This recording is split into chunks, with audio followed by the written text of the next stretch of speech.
Hey everybody, I'm Henry Gordon Smith, and we're here in Huelva, Spain, learning about new technologies helping farmers manage challenging water conditions. And I'm here joined by Juan Cirera, who is the Director of Business Development for Moleaer in Spain. Juan, how are you? I'm fine. It's so nice to be here today. Thank you for showing us Yeah, around. Can you first. tell us a little bit of the background and introduction to Moleaer?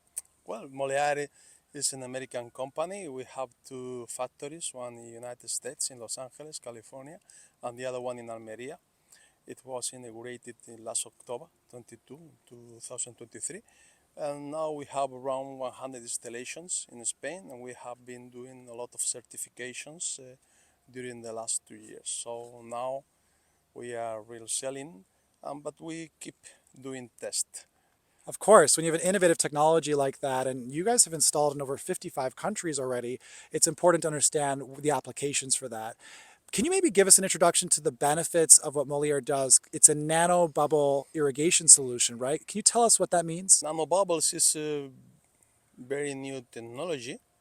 It's a disruptive technology for agriculture because we can transform it, we can change the properties of water.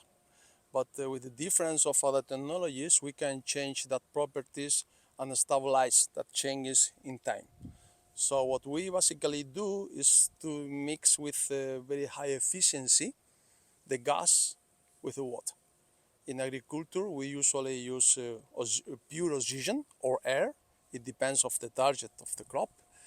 And what we get physically with the nanobubbles is the electrical charge in the surface that promotes the reduction of the surface tension and also captures the nutrients, the molecules in the water that provides the benefits to make a bigger irrigation bulb and promotes lixiviation of salts in the clay soils, but also in sandy soils promotes a bigger irrigation bulb.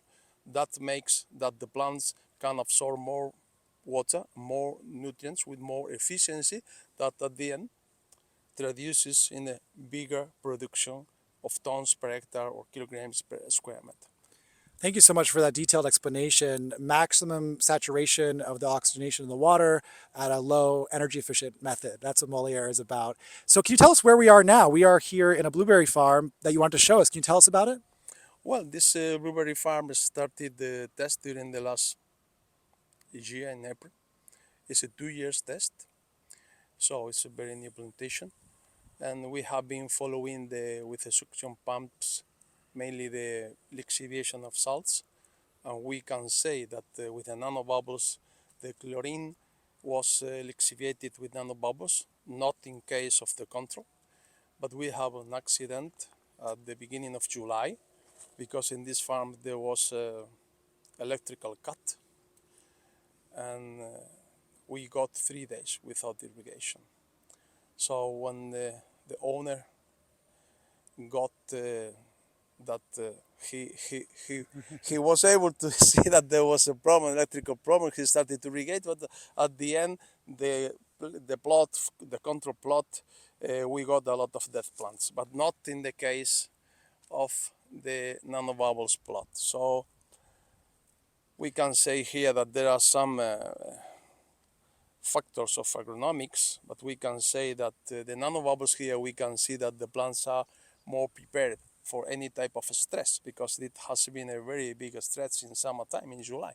So we can say before we finish the test where we are looking for increase of production and we will know in June next year. At this time we can say nanobubbles is working because in agriculture the problem is we need one season is 1 year to see results. But here by the accident we were able to see the results in the new plantation because this year we got a very low quantity of kilograms per hectare because it's completely new, and we are also checking the pruning, we are checking the density and many other agronomic factors. Yeah, I mean, a challenging surprise, but also you got a surprise benefit. You learned that with the nanobubbles, it's very clear being here in this greenhouse, you can see that the ones that receive the nanobubbles are still alive. They're still bushy, they're still Yeah, growing. yeah. And these ones have clearly suffered and died as a result of those 3 days without irrigation. Now, we are here in a field farm with sort of a shade structure, very common way of growing fruits here in this region. But tell us about where Moleaer's nanobubbles work. There's a lot of agricultural applications. What kinds of farms is it good for? Well, we can work at any type of farm, any type of soil, hydroponics. Anywhere you have water, Moleaer can be there. So, Yeah. I mean, we transform the water physically and chemically and stabilize that change in time. So the result, of course, are different depending of the type of soil, or depending of the structure, but also depends of the other factors that are out of the technology, like the weather, the number of light you have in a day, if you have winter crops, you have summer crops. But at the end, my personal experience is when we have the opportunity to have a control without nanobubbles, and with nanobubbles, we also get more with nanobubbles. So we can confirm that nanobubbles will be always better for crop production and for crop growing than if we don't use it, because the effects can be during a long time. Juan, thank you so much for showing us around and for your detailed explanation. It's so nice to meet you and see this farm and see the results of this trial accident so far, which have been very interesting. You can learn more about Moleaer online. You can see their suite of technological solutions, whether you're an indoor farm, a vertical farm, a greenhouse, or an outdoor farm like this, and find the one right for you. If you're in Spain, make sure you talk to Juan.